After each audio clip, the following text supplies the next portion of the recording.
You asked for a weapon. You didn't say anything about ammo. Well, that's this episode. This is episode 2 of Cold War Central American History. Even though this war takes place 2 years before the Cold War ended, this episode will focus on the U.S. invasion of Panama.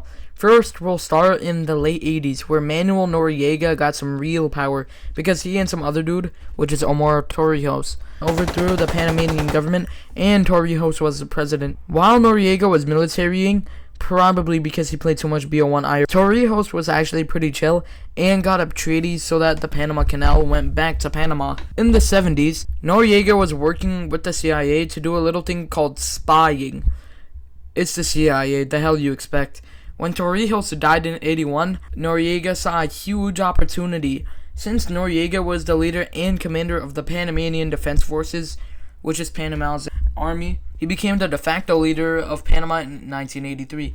In the mid-80s, things spoiled a lot between Noriega and the CIA when Noriega was found to have involvement in the killing of Hugo Spadafora.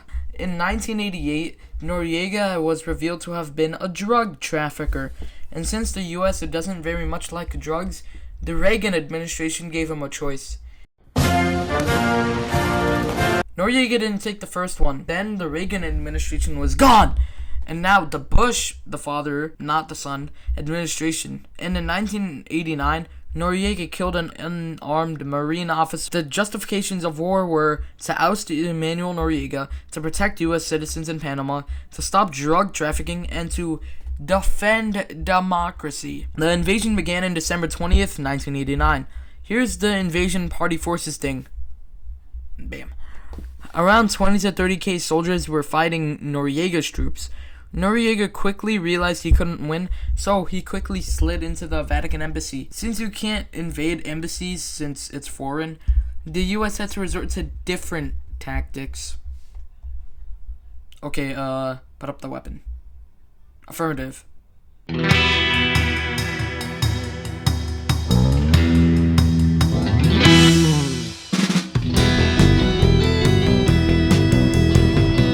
I couldn't even sleep!